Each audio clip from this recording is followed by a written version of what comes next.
Mais aidez-moi à saluer celui ou celle qui est à côté de vous. Transmettez la paix du Seigneur. Et j'aimerais déjà, avant d'entrer dans mon message, parler à quelqu'un ce matin que l'Éternel voudrait commencer avec toi un nouveau départ ce matin. Est-ce que je parle à quelqu'un? Notre thème, grand thème, c'est « Car je suis avec toi pour te délivrer ». Tiré de Jérémie 1, le verset 19. Nous pouvons lire rapidement notre texte de base. Je lis dans la version Semeur. Ils te feront la guerre, mais ils ne l'emporteront pas sur toi. Car je suis avec toi. L'Éternel le déclare, je te délivrerai. Alléluia. Amen. Vous pouvez vous asseoir. Notre grand thème, c'est je suis avec toi pour te délivrer.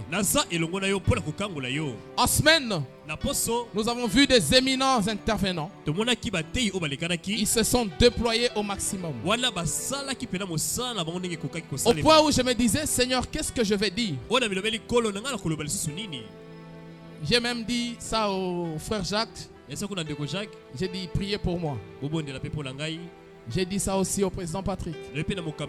Que je trouve au moins quelque chose à dire aussi. Mais le Seigneur m'a mis à cœur de parler sur un nouveau départ. Est-ce que quelqu'un peut recevoir un nouveau départ ce matin? C'est ça notre sous-thème. Le nouveau départ.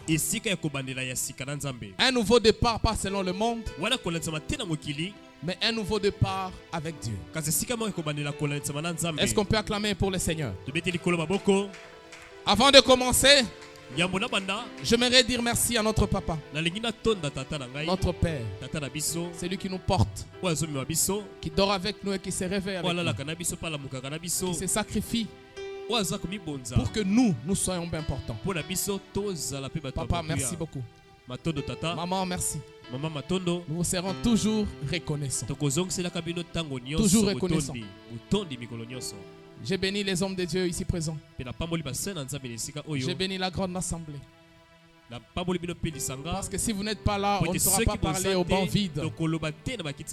J'ai béni aussi le président Patrick pour cette grande initiative. Une initiative bénissante. Est-ce qu'on peut acclamer pour la jeunesse? On acclame pour la jeunesse. On acclame pour la jeunesse. Pendant que je parle de la jeunesse, vous savez, il y a une pensée qui me vient. Pendant que Jésus prêchait, beaucoup de gens, et les gens avaient faim, il a posé la question, qu'est-ce que vous avez ici? Mais quelqu'un a répondu, il y a ici un jeune garçon qui a 5 pains et 2 poissons. Est-ce qu'il y a ici un jeune garçon qui a 5 pains et 2 poissons pour nourrir la grande assemblée? Est-ce que je parle à un jeune? Ce n'est pas ça notre message. Nous en parlerons avec la grâce de Dieu. Mais nous revenons au nouveau départ. Ce matin, je ne vais pas vous faire la promesse de tout finir, vu que nous avons déjà largement dépassé le temps. Mais avec la grâce de Dieu, nous pourrons faire passer le message essentiel de notre Dieu. Alors j'ai écrit beaucoup de choses, beaucoup de choses en même temps. Mais je ferai de mon mieux, comme je le dis, pour donner l'essentiel. Alléluia. Amen. Alors j'aimerais que tu dises à ton voisin, ne dors pas. Ne sois pas dispersé. Parce que ce matin, je suis convaincu que Dieu t'a envoyé un réma. Nouveau départ. Ce sous-thème contient deux concepts. D'un côté, nous avons nouveau. De l'autre côté, nous avons deux parts. Lorsque la Bible parle du nouveau, c'est quoi le nouveau? Ici, j'aimerais parler d'abord du nouveau. Circonscrire le nouveau. Et le nouveau pas selon le monde, mais le nouveau selon Dieu. Le nouveau selon la Bible. Que signifie nouveau? En parcourant dans mes recherches, je suis tombé quelque part où le nouveau signifie tout simplement un début. Alléluia. Amen. Ça c'est en français. Mais quand on parle en hébreu, nouveau signifie deux choses. Ça signifie premièrement kainos. Deuxièmement, néos. Néos signifie tout simplement nouveau par rapport à la chronologie des événements précédents. Je m'explique. Une maman a deux enfants. Quand elle accouche un troisième, on l'appelle nouveau-né. Donc c'est une nouvelle naissance par rapport à d'autres naissances précédentes. C'est ce que signifie néos. Alléluia. Amen. Mais kainos ne signifie pas seulement nouveau par rapport à la chronologie. Ça signifie aussi nouveau qui est plus meilleur que la première et d'une haute dimension. Alléluia. Amen. Kainos signifie tout simplement nouveau, pas seulement selon la chronologie, mais d'une meilleure qualité et d'une haute dimension. J'aimerais dire à quelqu'un que Dieu veut faire quelque chose de nouveau avec toi. Je vais prophétiser sur quelqu'un que Dieu veut donner un nouveau départ à quelqu'un ce matin. Amen. Amen. Amen. Amen. Amen. Amen. Et nous devons savoir une autre chose. Que le Dieu que nous prions, c'est un Dieu de nouveauté. Un Dieu qui n'est pas statique, mais un Dieu dynamique. Alléluia. Amen. Dieu ne se contente pas de te donner seulement ce qu'il t'a donné, il s'arrête. Est-ce que je parle à quelqu'un? Un Dieu dynamique, c'est-à-dire aujourd'hui il te donne le travail. Il se dit ça ne suffit pas. Il doit se marier. Il bouge. Et quand tu te maries, non, il ne doit pas rester à deux. Il te donne des enfants. Il bouge. Non, le travail qu'il avait ne suffit plus. Il te donne une promotion. C'est ça le Dieu dynamique. Alléluia. Amen. Alléluia. Amen. Le Dieu dynamique, c'est un Dieu qui renouvelle. Un Dieu qui évolue. Qui donne la capacité de faire ce qui n'a jamais été fait avant. Je prie pour que Dieu fasse à quelqu'un ce qu'il n'a jamais fait avant. Qu'il le fasse pour quelqu'un ce matin. Au nom de Jésus. Alléluia. Amen. Parce que le plus grand challenge de Dieu, ce n'est pas l'homme. Alléluia. Amen. Le plus grand challenge de Dieu, ce n'est pas l'homme. Ce n'est même pas le diable. Ou je peux dire le plus grand adversaire de Dieu, ce n'est pas l'homme. Encore moins le diable. Alléluia. Amen. L'adversaire de Dieu ou le challenge de Dieu, c'est Dieu lui-même. Pourquoi Dieu lui-même? Parce qu'il a toujours envie de faire plus. Il a toujours envie de faire plus. Il a toujours envie de faire plus. C'est ça le challenge de Dieu. Et le Dieu que nous prions, le Dieu que nous prions, c'est un Dieu qui a envie de faire plus. Un Dieu qui a envie de faire plus. Parce qu'un homme ne peut pas faire ce que Dieu peut faire. Un homme ne peut pas donner ce que Dieu peut donner. En lisant la Bible, j'ai vu un homme dans la Bible.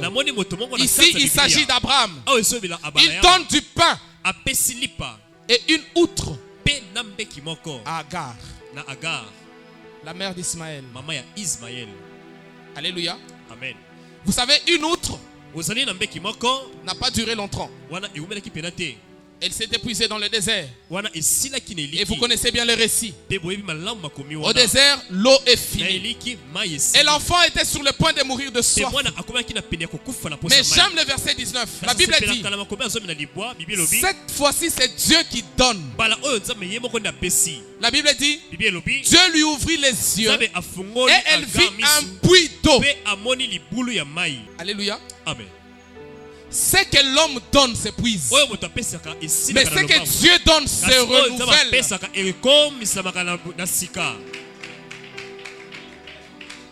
Ce que l'homme donne s'épuise. Mais ce que Dieu donne se renouvelle. Abraham a donné une outre d'eau. L'eau s'est épuisée. Mais Dieu a donné un puits. Parce que quand tu puises l'eau dans un puits, l'eau va encore se renouveler.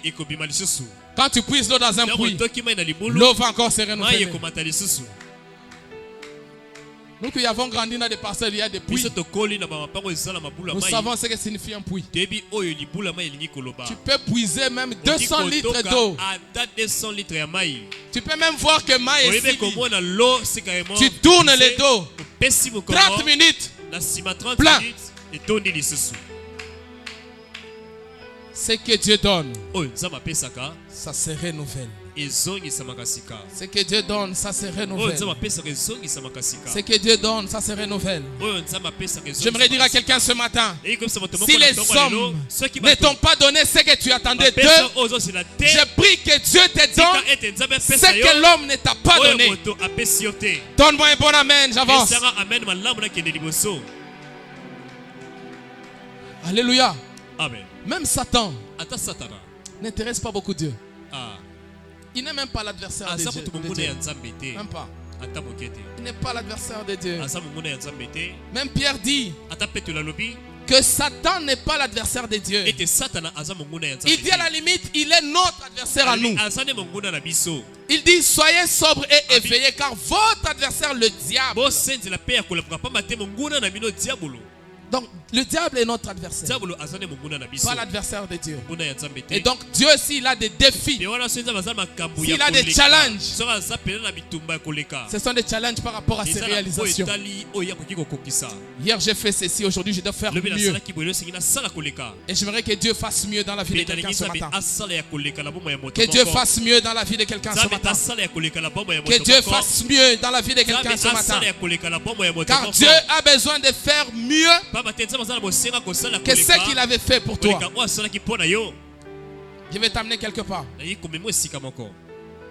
Vous avez certainement une certaine idée de ce que Dieu a fait, ou de ce que Dieu a déjà fait. Alléluia. Amen. Mais le grand challenge de Dieu, c'est qu'il aimait faire quelque chose qui dépasse l'idée de ce que tu connais de Dieu. Est-ce que je parle à quelqu'un? La volonté de Dieu, c'est qu'il fasse pour toi quelque chose qui surpasse ce qu'il a déjà fait pour toi. Alléluia. Amen. Parce que c'est un Dieu d'excellence. Un Dieu qui lui-même se met au défi que non, j'ai fait ça, je dois faire mieux. Je dois faire mieux. Je dois faire mieux. Je dois faire mieux. Alléluia. Amen. Alléluia. Amen. Alléluia. Amen. Les dieux qui surpassent tout entendement. Les dieux qui surpassent tout entendement.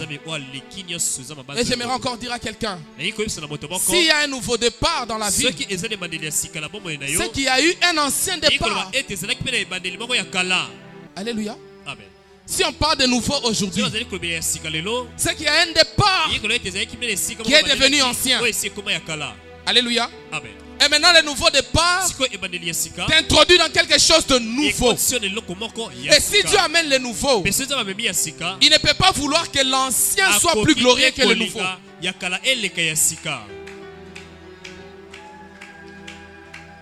Alléluia. Amen. Donc si Dieu amène le nouveau, il ne fera pas moins que ce qu'il avait fait avant. Alléluia. Amen. Les dieux de gloire. Des dieux de gloire. 1 Corinthiens 3 dit ceci. Si le ministère de la mort, l'ancien, a été glorieux, alors le ministère de l'esprit, le nouveau, supérieur en gloire. À chaque fois que Dieu fait du nouveau, il ajoute une dose de gloire. Je déclare sur quelqu'un que la gloire augmente encore dans ta vie. Que la gloire augmente encore dans ton ministère. Que Dieu augmente encore une dose de gloire dans ce que tu fais. Au nom de Jésus. David dit dans Psaume 138 verset 2.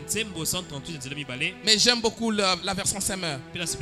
Car ce que nous savions de toi a été dépassé. Vous entendez ça? Amen. Ce que nous savons de toi a été dépassé. Donc, ce que nous connaissons venant de toi, tu dépasses cela de loin. C'est ça le Dieu des challenges. Alléluia. C'est le plus grand challenge de Dieu. Il y a deux choses que Dieu, je voulais dire, il y a des choses plutôt que tu sais sur Dieu, ce que je voulais dire. Mais il dépasse tout ce que tu sais de lui. Comme la reine de Saba avait dit, j'ai bien appris de toi. J'ai entendu ta renommée. Mais ce que j'ai vécu surpasse de loin ce que j'ai entendu. Alléluia. Amen. Comme la femme samaritaine aussi. Elle était allée appeler, venez voir, venez voir. Mais quand les gens ont entendu, ils ont vu Jésus. Ils ont dit, on n'a pas cru parce que tu nous as appelés. Nous croyons parce que nous l'avons entendu. Alléluia. Amen. Je suis en train de parler à quelqu'un. Le reste de cette année, Dieu fera de nouvelles choses qui vont dépasser les anciennes choses que tu savais de lui. Alléluia. Amen. Je me suis dit, Seigneur, ramène-moi dans ta parole et montre-moi dans ta parole là où tu as fait du nouveau qui a dépassé une ancienne. Alléluia. Amen. La Bible me ramène, l'Esprit me ramène dans Marc 5. Marc 5. Jairus, sa fille, tombe malade. Nous connaissons les récits, n'est-ce pas? Jairus quitte sa maison. Il part chercher Jésus. En son temps-là, Jésus avait la casquette de guérisseur. Alléluia. Amen. Aucune personne de sa maison ne l'avait découragé. Il est allé voir Jésus. La Bible dit, pendant qu'il parlait à Jésus, les gens de sa maison vinrent lui dire, ta fille est morte. Ne dérange pas le maître. Alléluia. Amen. Je me pose la question. Pourquoi pendant qu'elle était malade, ils ne l'ont pas découragé? Mais maintenant qu'elle est morte, ils viennent le décourager. Parce qu'ils avaient une certaine connaissance de Jésus. Depuis que Jésus avait commencé son ministère, Jésus n'avait pas encore ressuscité à mort. Pour lui, Jairus croyait que Jésus allait ressusciter, allait guérir sa fille. Mais quand elle est morte, les gens viennent lui dire, ta fille est morte. Ne dérange pas le maître. Ça signifie qu'il n'y a plus d'espoir. Que Satan n'a pas battu. Ne fais plus passer ton temps. Mais Jésus regarde Jairus. Ne crains pas. Crois seulement. Oh Jésus. Mais pourquoi tu me dis crois seulement?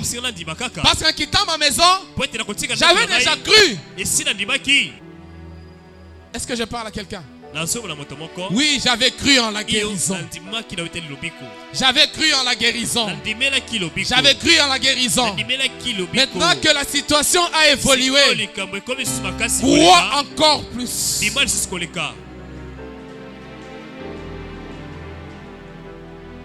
Est-ce que je parle à quelqu'un? Je parle à quelqu'un. Oui, tu as les échos que ce monsieur-là a guéri les paralytiques. Il a guéri la fièvre. Il a arrêté les sangs qui coulaient. Tu as les échos. Mais les échos de la résurrection, on n'en a jamais parlé. Mais Jésus dit, crois. Crois. Dima. Alléluia. Amen. Alléluia. Amen. Crois seulement. Dima kaka. Crois seulement.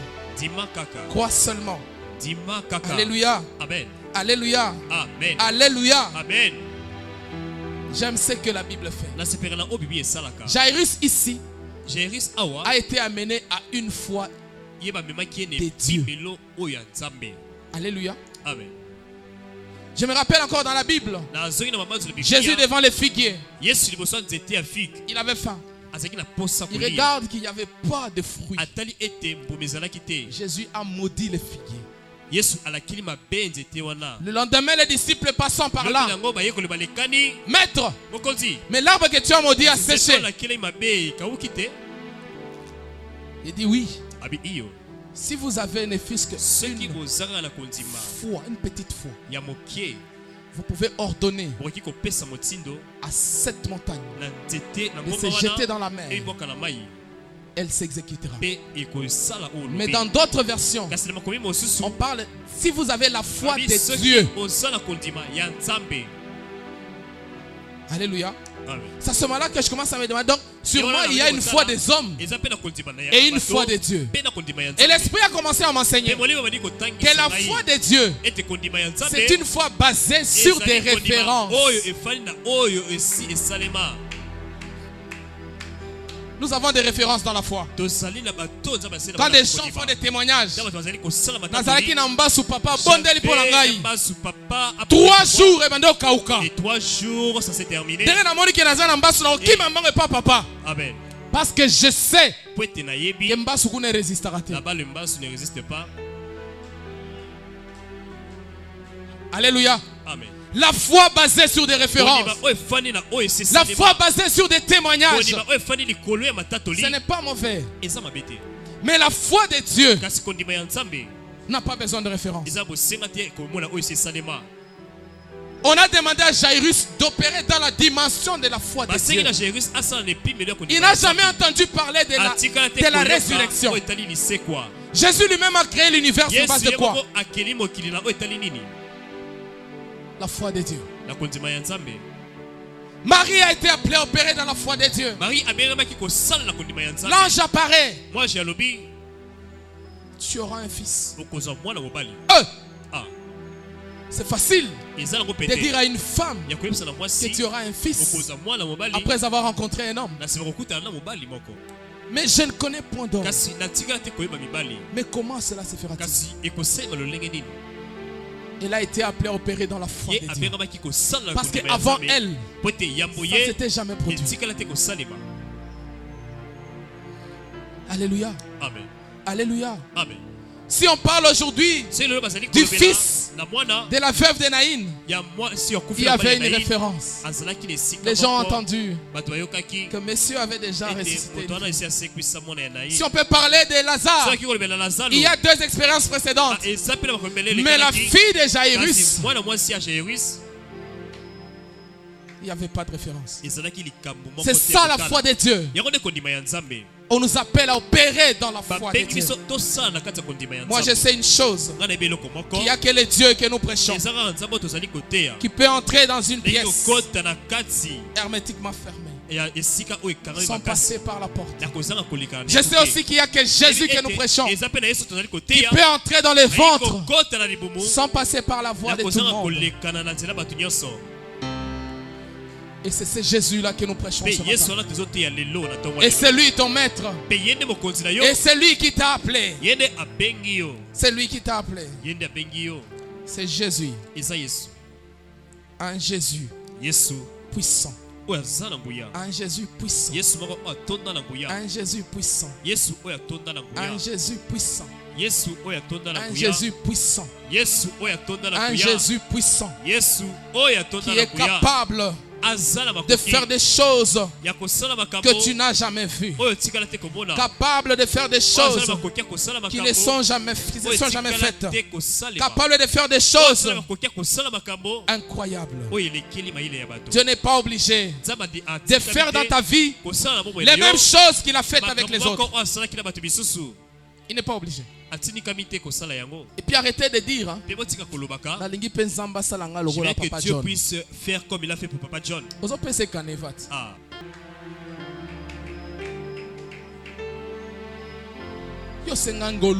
Toi demande seulement sa grâce. Dans sa grâce là, tu ne sais pas qu'est-ce qu'il va faire.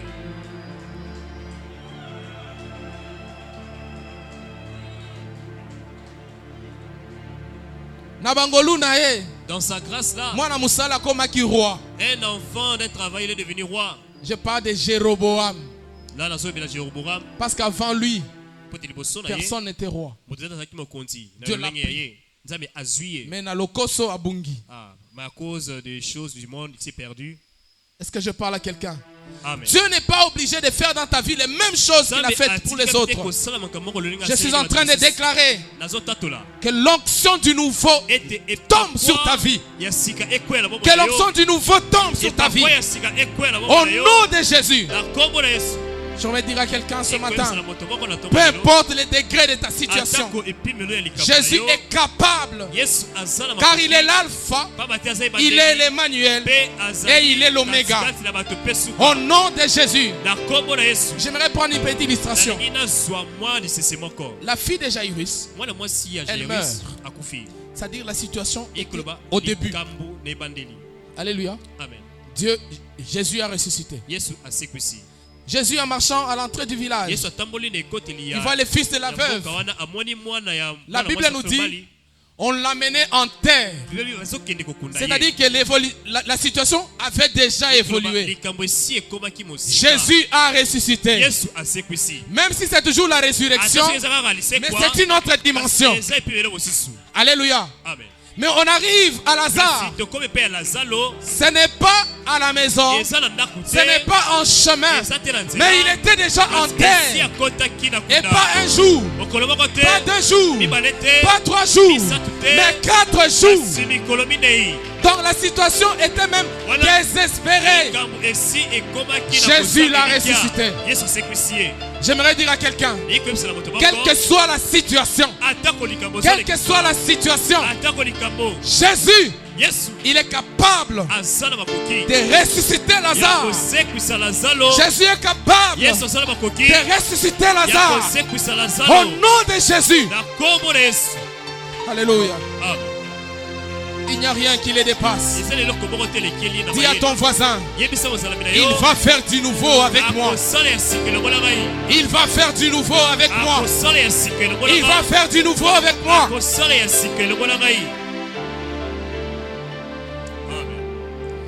Oh Jésus.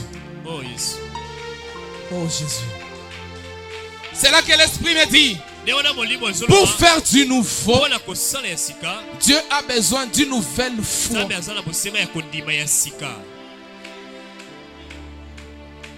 Pour faire du nouveau, Dieu a besoin d'une nouvelle foi.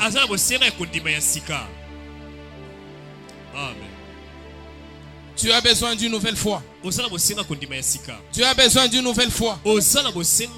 La foi est ce qui permet à Dieu de faire du nouveau. Marc 11, 20 à 24, David déclare.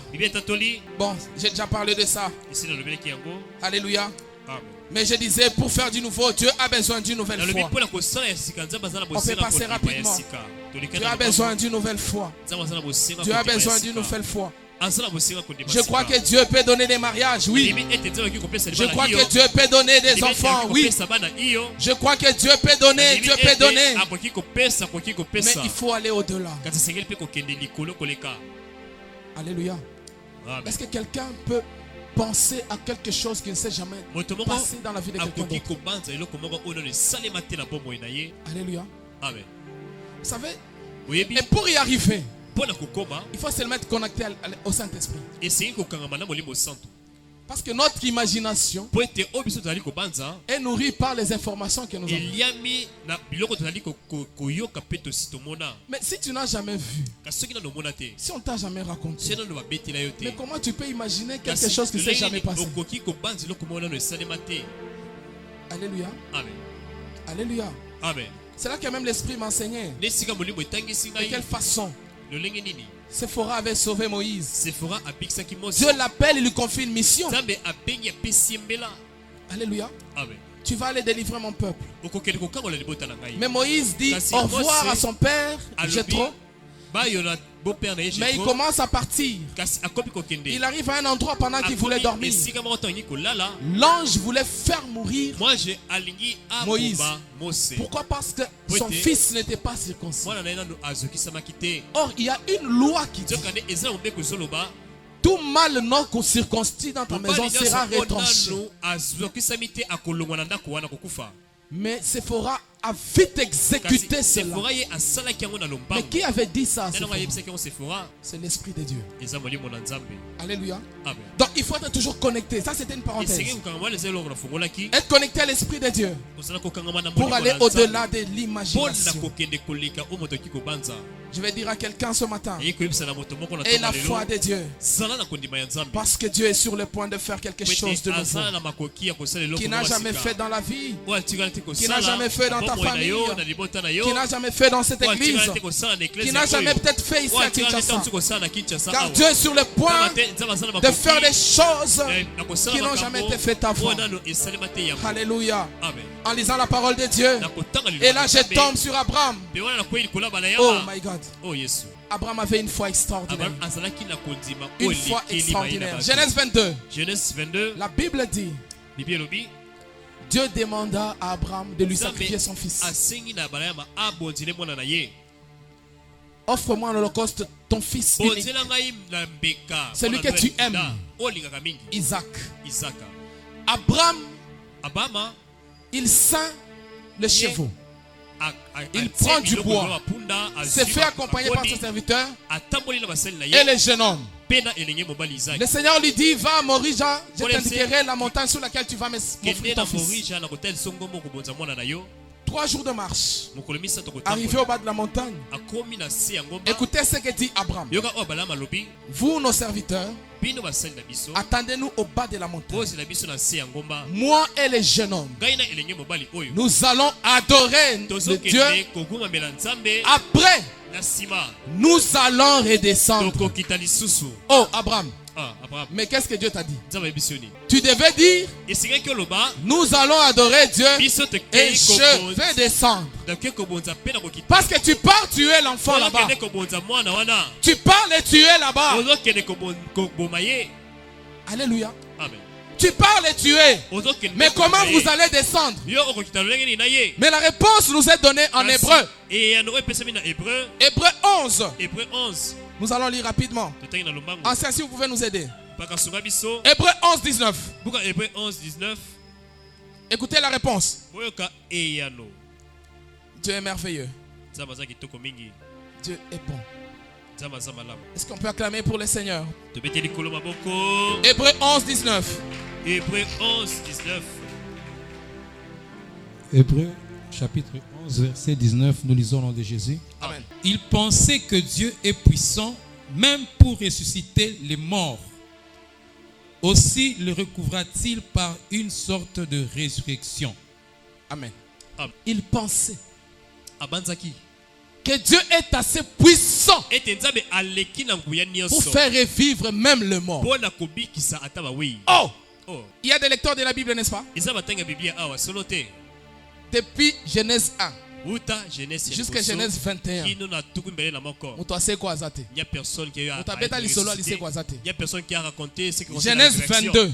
Genèse 22. Il n'y a pas de résurrection. Mais Abraham n'a pas confiance dans Dieu. Concernant sa confiance avec Dieu, moi, je vais tuer ce petit parce que je dois obéir à mon Dieu. Mais je sais que le Dieu là est puissant pour même refaire revivre les morts. Voilà pourquoi il disait: nous allons adorer Dieu et nous allons redescendre. Donc Abraham est entré dans la dimension d'opérer avec la foi de Dieu. La foi de Dieu. Abraham a fait des choses qui n'ont jamais été faites. Je suis en train de parler à quelqu'un ce matin que Dieu fera encore des choses nouvelles qui n'ont jamais été faites. Mais j'aime le début. Non, le début de ce verset dit: Abraham pensait que Dieu est puissant. D'autres versions disent: Abraham imaginait.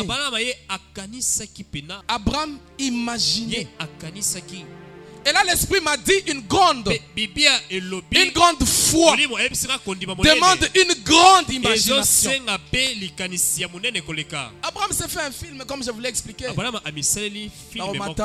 Je vais monter, je vais tuer l'enfant, je verse le sang, je mets le feu. Mais Dieu, avec ses capacités, il va réveiller les petits, il va et nous allons redescendre. Voilà les films plein de foi. Plein de foi. Le problème, c'est que Dieu ne fait pas du nouveau avec nous parce que nous sommes encore dans l'ancien. C'est ça le problème. Dieu ne fait pas du nouveau parce que nous sommes encore dans l'ancien. Nous sommes dans l'ancien. Au niveau de notre foi, on n'imagine pas assez que Dieu est capable du nouveau. Non. On se dit seulement, bon, Dieu est capable de me guérir. Au point où il y a certaines personnes, quand il vient avec une maladie, j'ai même pensé au témoignage que papa nous avait dit un jour.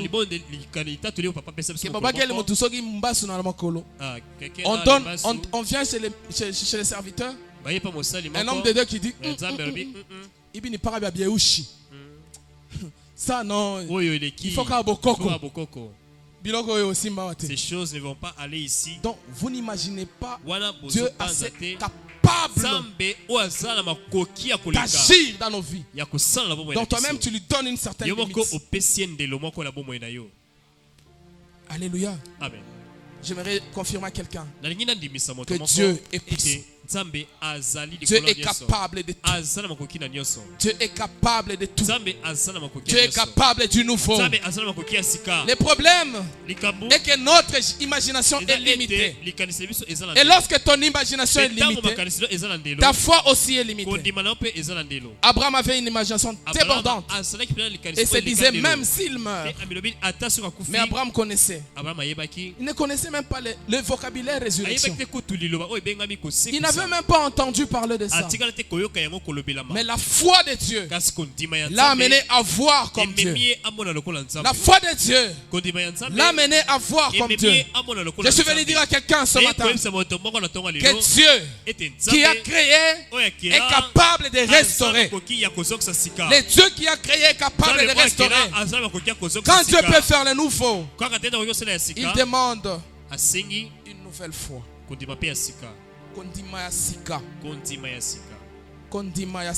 Une nouvelle fois. Je suis venu parler à quelqu'un. Nous avons vu ici des gens de grande renommée. Dieu a fait ceci avec eux. Dieu a fait cela avec eux. Dieu a fait ceci avec eux. Mais ce que tu vois, Dieu peut le faire pour toi. Même au-delà de ce que tu as vu. Il peut le faire. Ce qui n'a jamais été fait, mais que tu peux imaginer, Dieu peut le faire. Dieu peut faire des choses que tu as déjà vues avec les gens. Il peut aussi faire des choses que tu peux imaginer. Vous savez, quand nous chantons Dieu, tu es si lui, mon intelligence ne peut jamais penser être. Ce ne sont pas des blagues. Alléluia. Amen. Ce ne sont pas des blagues. Notre Dieu est capable de faire des choses incroyables. Incroyable. Incroyable. Les dieux tout puissants. Les dieux tout puissants. Les nouveaux des dieux. Les dieux de la nouveauté. Les dieux de la nouveauté. Il est capable de faire une chose nouvelle. Il est capable de faire une chose nouvelle. Peu importe la déception d'hier, peu importe les problèmes, il est capable de faire une chose nouvelle. Je t'annonce une parole d'espoir ce matin. Je t'annonce une parole d'espoir ce matin. Que Dieu est capable de faire du nouveau. Dieu est capable de faire quelque chose de plus grand. Dieu est capable de te donner quelque chose de plus beau. Dieu est capable de te donner quelque chose de meilleur. Comme je l'ai dit au départ, quand Dieu fait le nouveau, il ajoute un niveau de gloire. C'est pour cela qu'il est écrit la gloire de la deuxième maison ou la gloire de la nouvelle maison sera plus grande que la gloire de l'ancienne maison. Est-ce que quelqu'un peut dire Amen? Est-ce que quelqu'un peut dire Amen? Quand Dieu t'introduit dans les nouveaux, il t'introduit dans les plus glorieux. Les plus glorieux. Notre Dieu est un Dieu de nouveauté.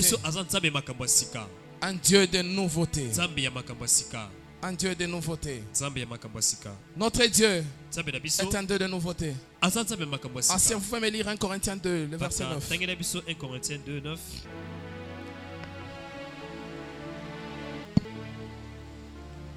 1 Corinthiens 2, le verset 9. 1 Corinthiens, nous lisons au nom de Jésus-Christ. Amen. Mais, comme il est écrit, ce sont des choses que l'œil n'a point vues, que l'oreille n'a point entendues, et qui ne sont point montées au cœur de l'homme. Amen. Des choses que Dieu a préparées pour ceux qui l'aiment. Amen. Est-ce qu'on peut acclamer pour la parole de Dieu? Je lève ma main droite. Je déclare que Dieu fasse de toi des choses que l'œil n'a point vues. Que Dieu fasse pour toi des choses que l'oreille n'a point entendues. Que Dieu fasse pour toi des choses qui ne sont jamais montées sur le cœur de l'homme.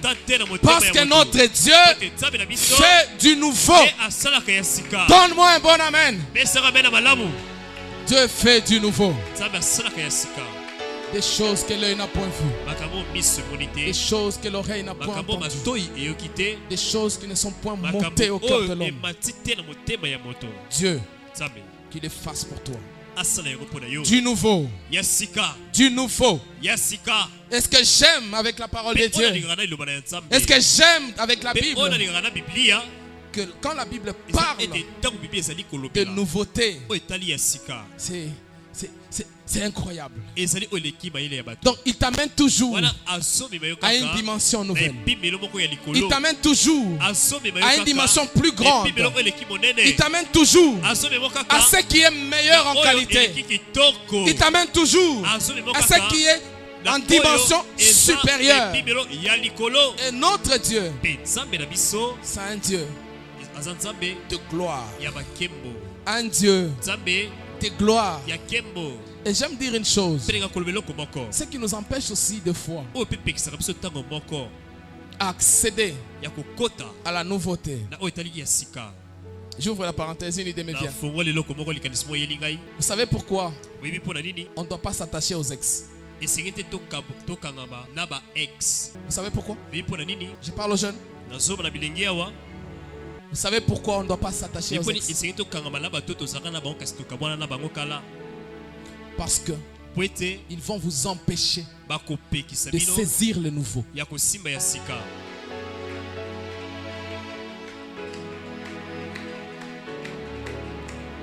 C'est déjà un ex. Et si tu t'attaches pourquoi? Tu es désespéré. Ton Dieu n'est pas suffisamment puissant pour te donner meilleur.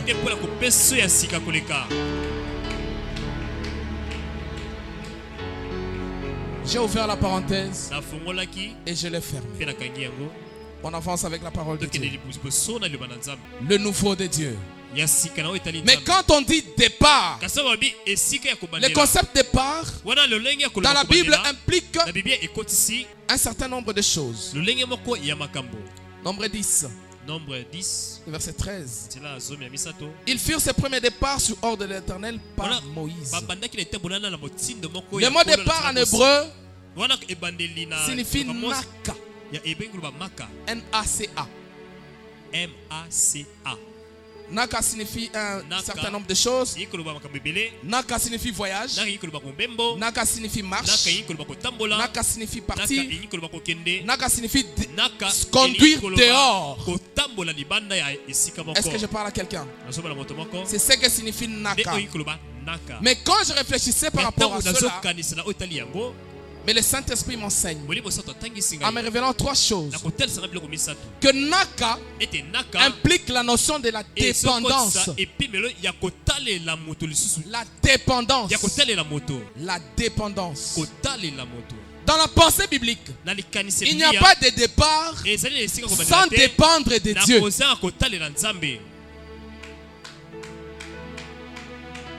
Il n'y a pas de départ sans dépendre de Dieu. En d'autres termes, le peuple ne peut pas se lever et partir si Dieu ne s'est pas levé et qu'il n'est pas parti. Dieu ne s'est pas levé. Mais toi tu te lèves pourquoi? Dieu n'est pas parti. Mais toi tu vas où? La dépendance. Le départ d'un homme, le départ d'un enfant de Dieu, le départ d'une église, le départ d'un ministère doit dépendre de Dieu. Est-ce que nous pouvons lire Nombre 9? Ancien, aide-moi. Nombre 9, à partir du verset 15. Nous allons aller rapidement. Nombre 9. Nombre 9, verset 15 jusqu'à 23. Nous allons de Jésus-Christ. Le jour où le tabernacle fut dressé, la nuée couvrit le tabernacle, Amen, la tente d'assignation, et depuis le soir jusqu'au matin, elle eut sur le tabernacle l'apparence d'un feu. Il en fut continuellement ainsi. La nuée couvrait le tabernacle et elle avait de nuit l'apparence d'un feu. Quand la nuée s'élevait de dessus la tente, les enfants d'Israël partaient. Suivez, hein? Et les enfants d'Israël campaient dans le lieu où s'arrêtait la nuée. Les enfants d'Israël partaient sur l'ordre de l'Éternel. Et ils campaient sur l'ordre de l'Éternel. Ils campaient aussi longtemps que la nuée restait sur le tabernacle. Quand la nuée restait longtemps sur le tabernacle, les enfants d'Israël obéissaient au commandement de l'Éternel et ne partait point. Amen. Amen. Quand la nuée restait peu de jours sur le tabernacle, il campait sur l'ordre de l'Éternel et il partait sur l'ordre de l'Éternel. Si la nuée s'arrêtait du soir au matin et s'élevait le matin, il partait. Si la nuée s'élevait après un jour et une nuit, il partait. Si la nuée s'arrêtait sur le tabernacle 2 jours ou 1 mois ou une année, les enfants d'Israël restaient campés et ne partaient point.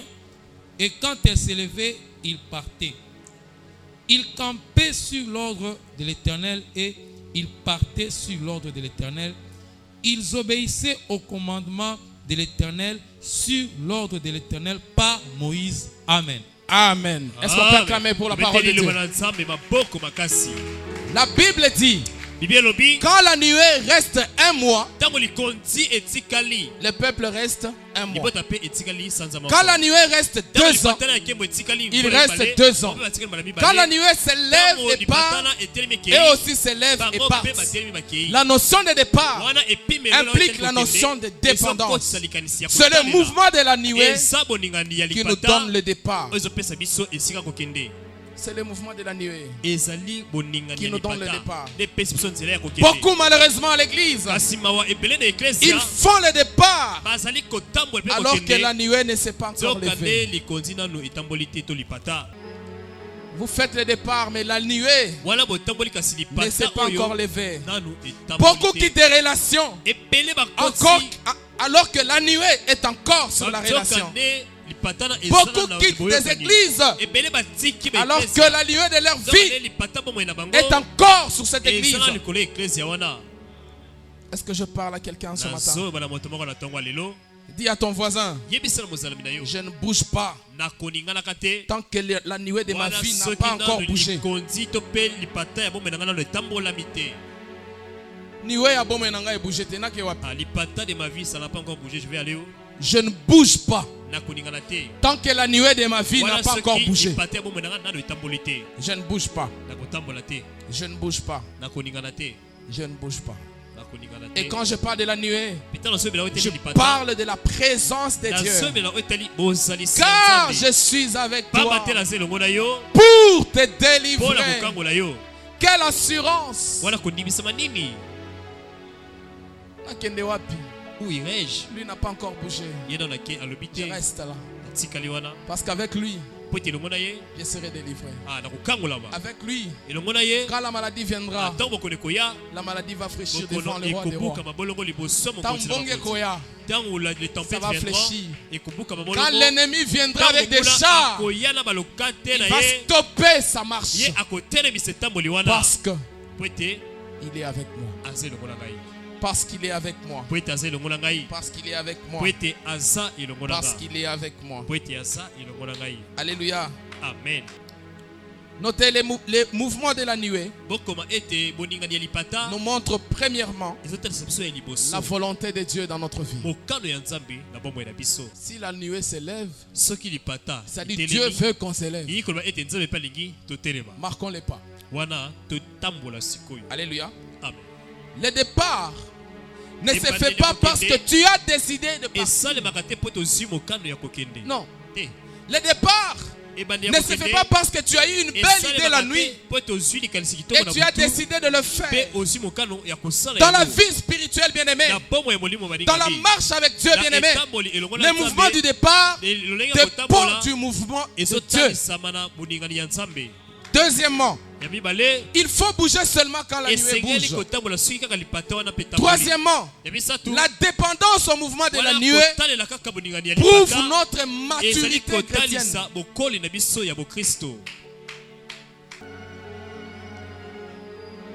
Alléluia. Amen. Une personne qui n'écoute même pas la voix de Dieu. Dieu te dit de bouger, tu t'appelles. Dieu te dit de camper, tu bouges.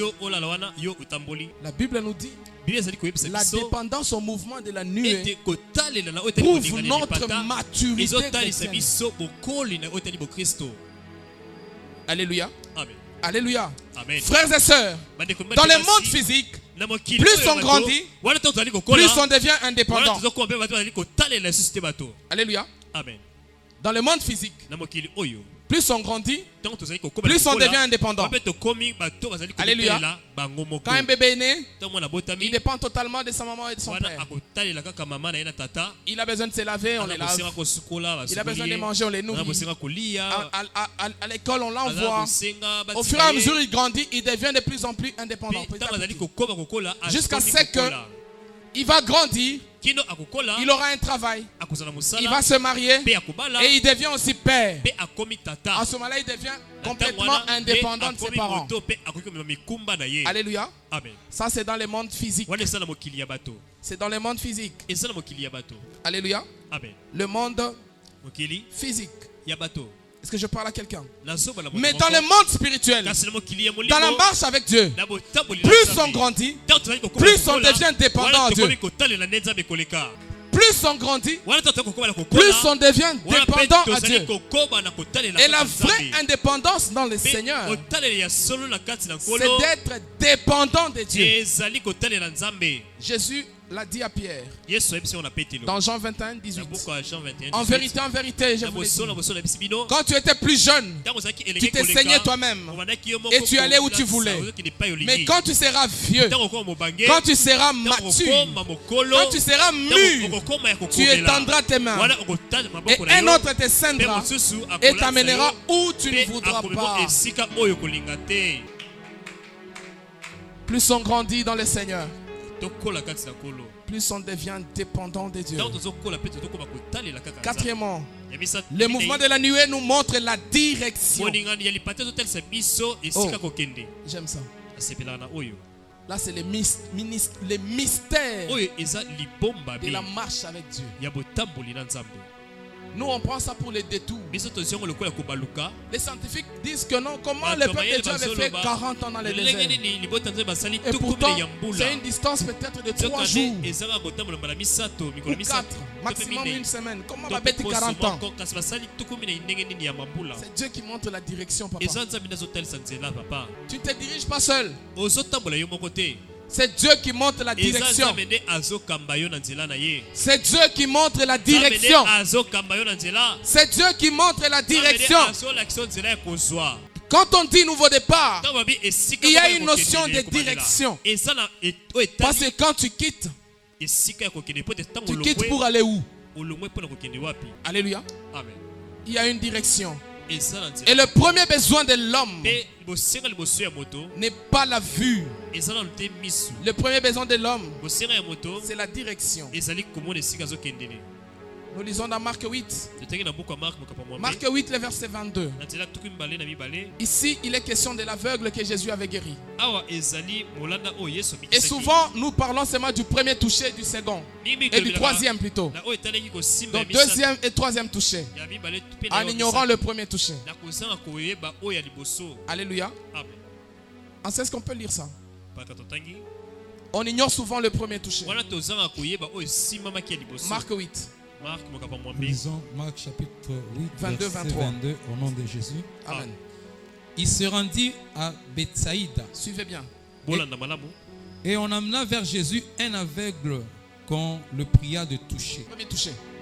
Il prit l'aveugle par la main et le conduisit hors du village. Puis il lui mit de la salive sur les yeux, lui imposa les mains et lui demanda s'il voyait quelque chose. Il regarda et dit: j'aperçois les hommes, mais j'en vois comme des arbres et qui marchent. Jésus lui mit de nouveau les mains sur les yeux. Troisième. Et quand l'aveugle regarda fixement, il fut guéri et vit tout distinctement. Amen. Amen. Est-ce qu'on peut acclamer pour la parole? Quand les gens les priaient de le toucher, le tout premier toucher, il le prie par quoi? Il les mena où? Il lui a montré la direction. Il ne s'est pas précipité à lui ouvrir les yeux. Alléluia. Amen. Il le prit par sa main et il lui montra la direction. Alléluia.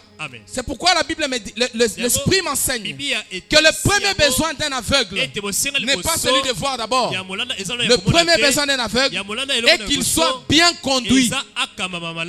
Bien conduit. Alléluia. Amen. La direction. C'est pour cela que Jésus avait dit de lui donner.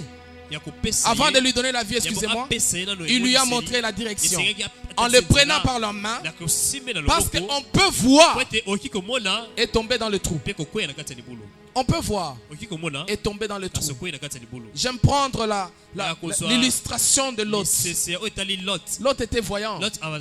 Il a regardé la plaine bien arrosée. Ses yeux l'ont conduit à la perdition. Tu peux bien voir et tomber dans le trou. Tu peux bien voir et tomber dans le trou.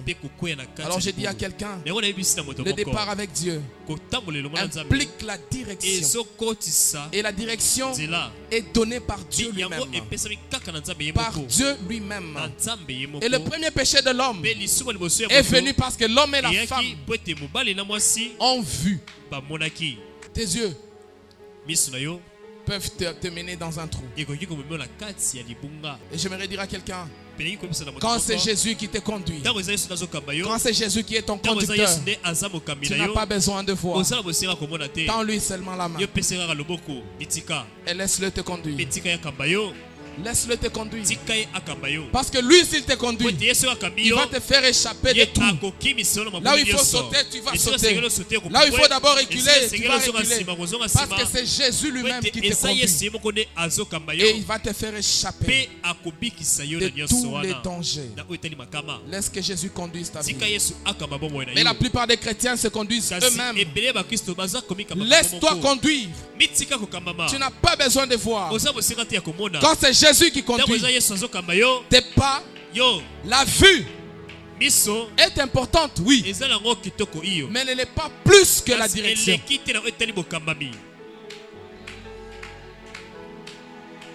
La vue est importante, mais elle n'est pas plus que la direction. Alléluia. Amen. Alléluia. Amen. Dans la vie spirituelle, tu ne verras pas tout. Il y a des choses que Dieu lui ne montrera pas. Est-ce qu'il y a des prophètes ici? Est-ce que Dieu vous montre tout? Il y a des choses que Dieu ne vous montrera pas. Il préfère te garder aveugle. Parce que celui qui est aveugle sait dépendre totalement de celui qui le conduit.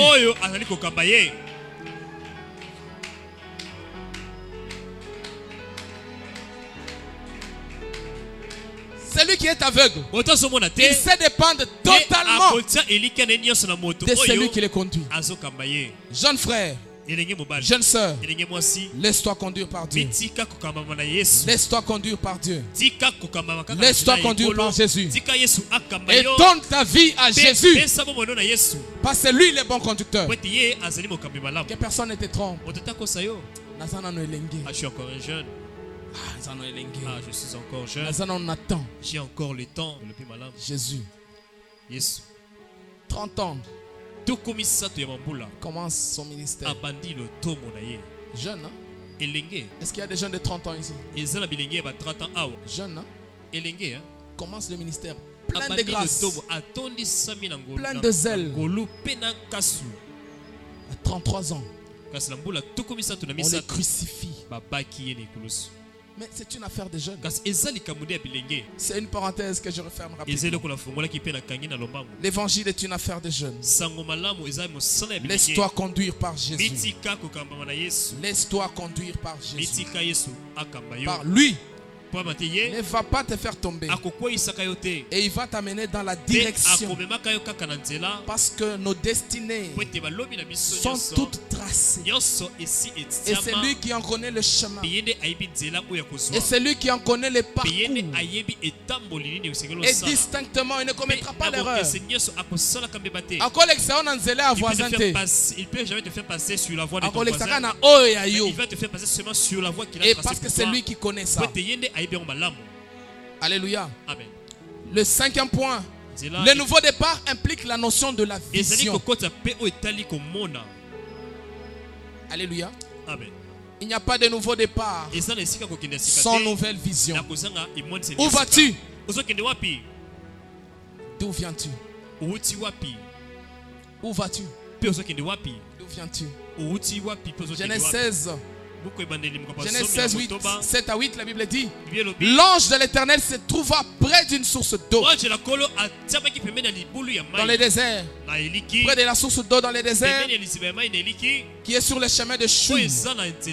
Il dit: Agar, servant de Sarai, d'où viens-tu et où vas-tu? Écoutez la réponse. Je fuis loin de Sarai, ma maîtresse. À votre avis? Elle a répondu à quelle question? De d'où viens-tu?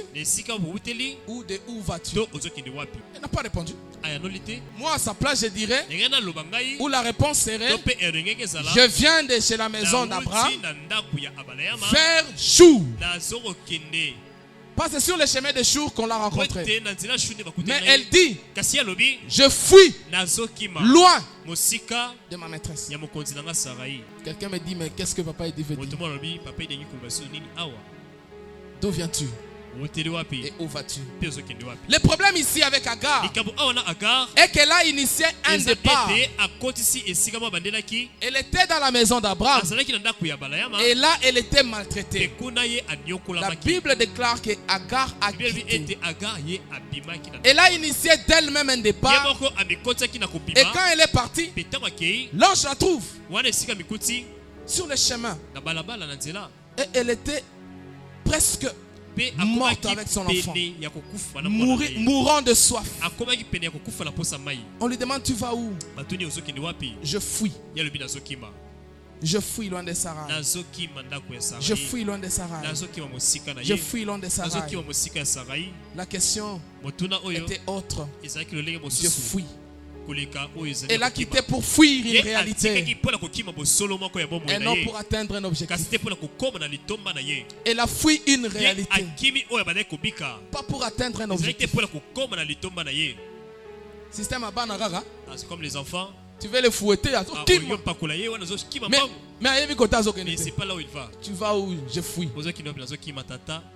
Or, le mouvement doit être motivé par une vision, par un objectif. C'est-à-dire qu'elle a quitté sans vision, sans objectif.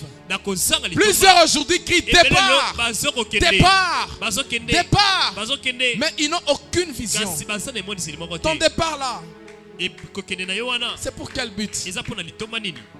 Quand tu réponds je fuis loin de Sarah, ça veut dire que ton passé te hante toujours.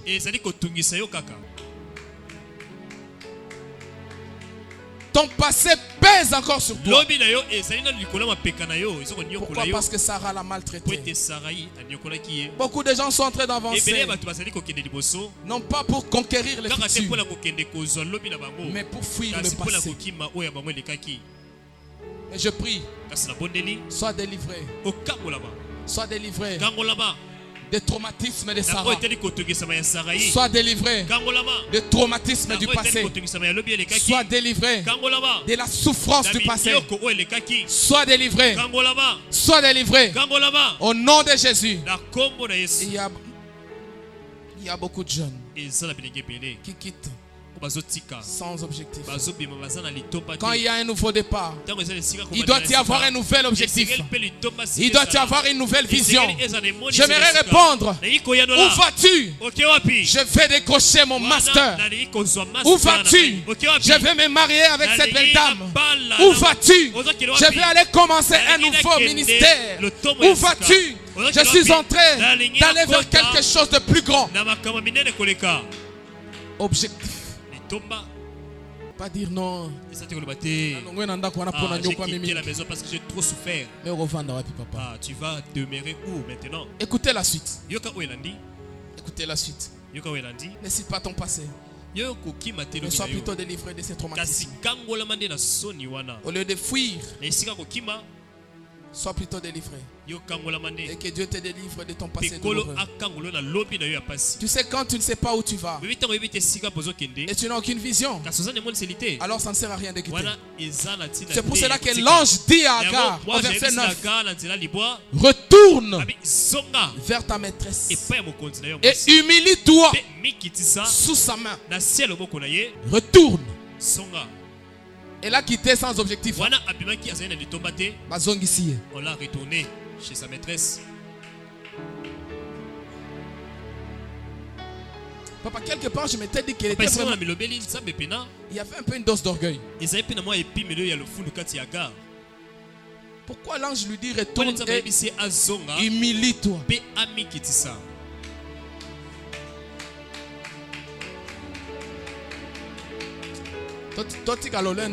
Arrêtons avec l'orgueil. Oh là, Libanda. Tu vas dormir d'ailleurs affamé en plus. Pas parce que la personne t'a chassé. Parce que toi tu penses que tu ne mérites pas d'être sous. Est-ce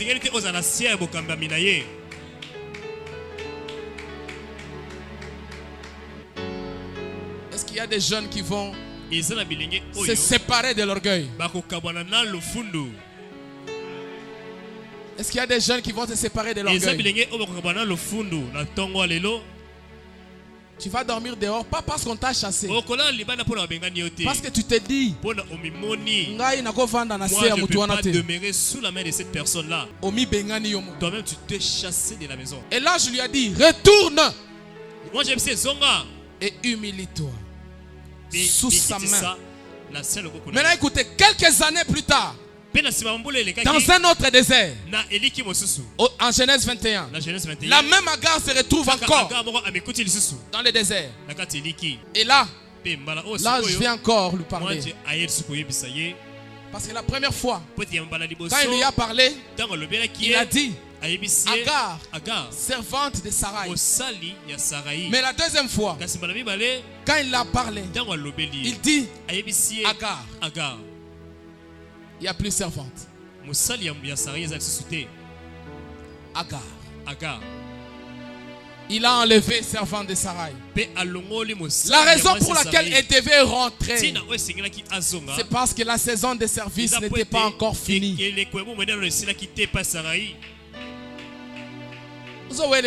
Pourquoi tu te précipites? La saison de service n'est pas encore finie. Pourquoi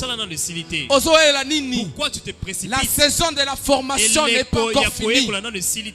Pourquoi tu te précipites? La saison d'apprentissage n'est pas encore finie. Ce n'est pas encore fini. Ce n'est pas encore fini. Et puis Agar, tu dois savoir, on ne quitte pas la maison d'Abraham sans avoir eu sa bénédiction. On ne quitte pas la maison d'Abraham sans avoir eu sa bénédiction. 13 ans après, elle a eu la bénédiction d'Abraham. Jeune, tu dois rester jusqu'à ce que la bénédiction du Père tombe pour ton nouveau départ. Les nouveaux départs impliquent une nouvelle saison. Quand Dieu dit nouveau départ, ça veut dire une nouvelle saison. Car il y avait un ancien départ et que Dieu lui-même avait donné. Mais Dieu lui-même juge encore que par rapport à cette nouvelle saison, je dois te donner un nouveau départ. Dieu t'avait donné un nouveau départ. Aujourd'hui, Dieu juge encore. Dans cette nouvelle saison où il veut te faire entrer, il doit te donner un nouveau départ. Départ Yassika. Départ Yassika. Un nouveau départ. Acte 13. Acte 13. Acte 13, 1 à 2. Papa ancien, ne te fatigue pas. Acte 13, 1 à 2. Ici, les questions de la mise à part de Barnabas et Saul. Acte 13, 1 à 2, nous lisons au nom de Jésus-Christ. Amen. Amen. Il y avait dans l'église d'Antioche des prophètes et de docteurs. Barnabas, Siméon appelé Niger, Lucius de Cyrène, Manahen, qui avait été élevé avec Hérode le tétrarque, et Saul. Pendant qu'ils servaient le Seigneur dans leur ministère et qu'ils jeûnaient, le Saint-Esprit dit: mettez-moi à part Barnabas et Saul pour l'œuvre à laquelle je les ai appelés. Amen. Amen. Amen. Amen. Amen. Les deux personnes qui sont mises à part servaient déjà Dieu dans l'église. Et d'ailleurs, comment Barnabas s'est retrouvé à Antioche? Ce sont les apôtres qui se sont rendus compte qu'il y avait un réveil. Alors ils ont désigné Barnabas pour aller encadrer le réveil. Je vais finir rapidement. Alors, pendant qu'il priait, Dieu décide de donner un nouveau départ. Parce qu'il servait déjà. Dieu donne un nouveau départ. Alléluia.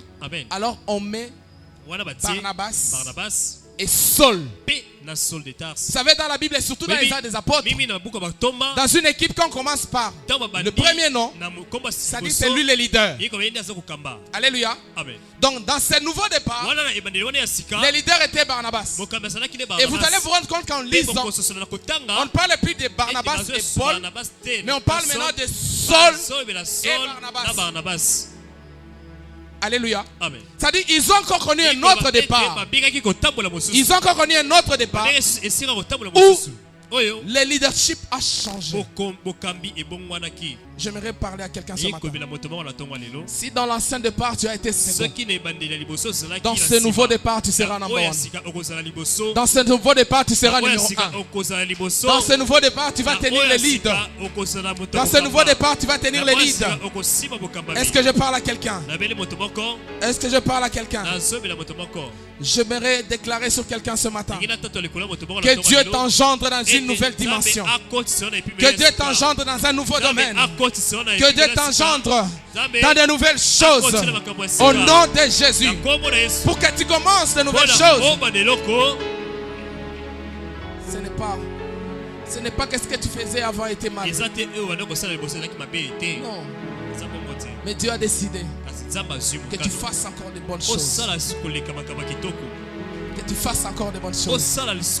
Que tu fasses encore de bonnes choses.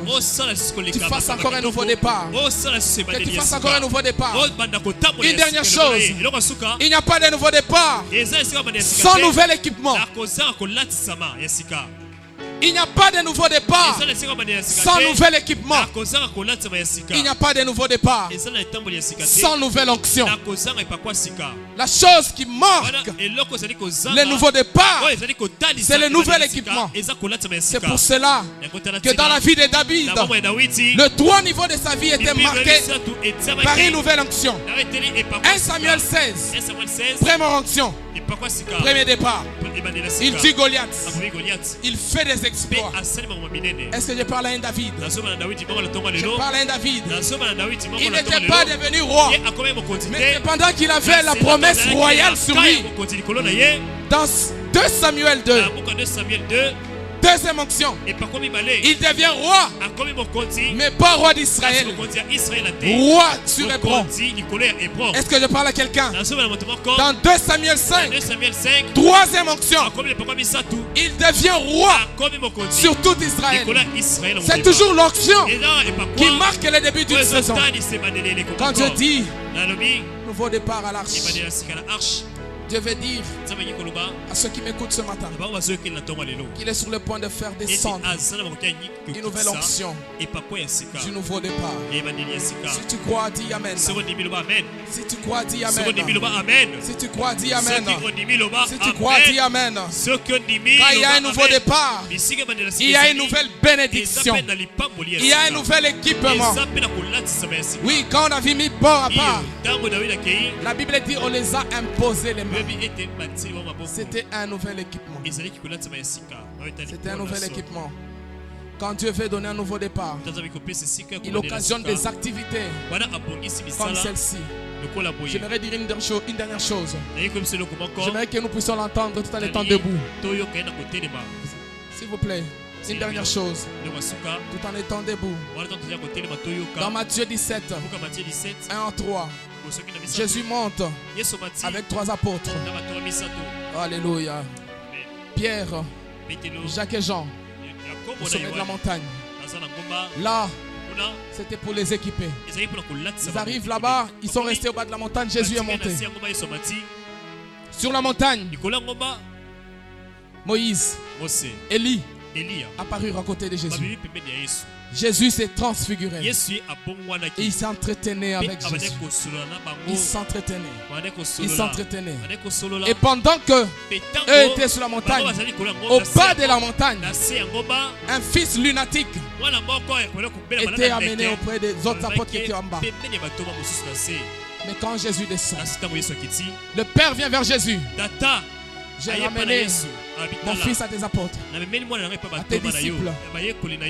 n'ont pas pu chasser les démons. En expliquant, il dit ces démons, quand ils commencent à agiter mon fils, il les jette dans l'eau et il les jette dans le feu pour les faire mourir. Gloire soit rendue à Dieu. Comme Dieu est le maître des temps et des circonstances, comme Dieu occasionne toujours des circonstances pour équiper ses enfants, Jésus avait occasionné ces circonstances pour un nouvel équipement. Mais pendant qu'en descendant, ils ont trouvé un cas presque similaire. Parce que Moïse, c'était un dompteur des eaux. Et Élie, lui, c'était un maître de feu. Mais les démons jetaient les fils dans l'eau et dans les feux. Est-ce que je parle à quelqu'un? Je parle à quelqu'un. Je parle à quelqu'un. Je parle à quelqu'un.